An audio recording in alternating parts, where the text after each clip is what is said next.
কনসেপ্টটা কেন বা কিভাবে হয়েছে?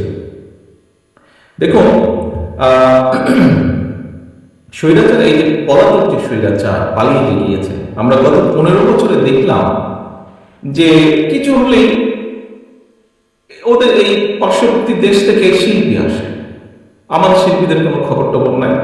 কিছু হলেই, সেটা সরকারি অনুষ্ঠান হোক, বেসরকারি হোক, ব্যক্তিগত হোক, কিছু হলেই দেখি এই সব ওই দেশের শিল্পীরা আসে, গান করে, কি করে না করে। আর তারপরে দেখলাম এই যে যেই দলটি ভেঙে গেল, এদের এমপি মন্ত্রী, তথাকথিত এমপি মন্ত্রী যারা ছিল, একদম মাটিতে গেড়ে বসে দেখি দেখছে। খুবই ইনসাল্টিং ব্যাপার ছিল, নিজেকে খুব ছোট মনে হতো যে এটা কি করছে এরা। আচ্ছা, তারপরে এরা পালিয়ে গেল, 5 তারিখে পরিবর্তিত অবস্থা হলো।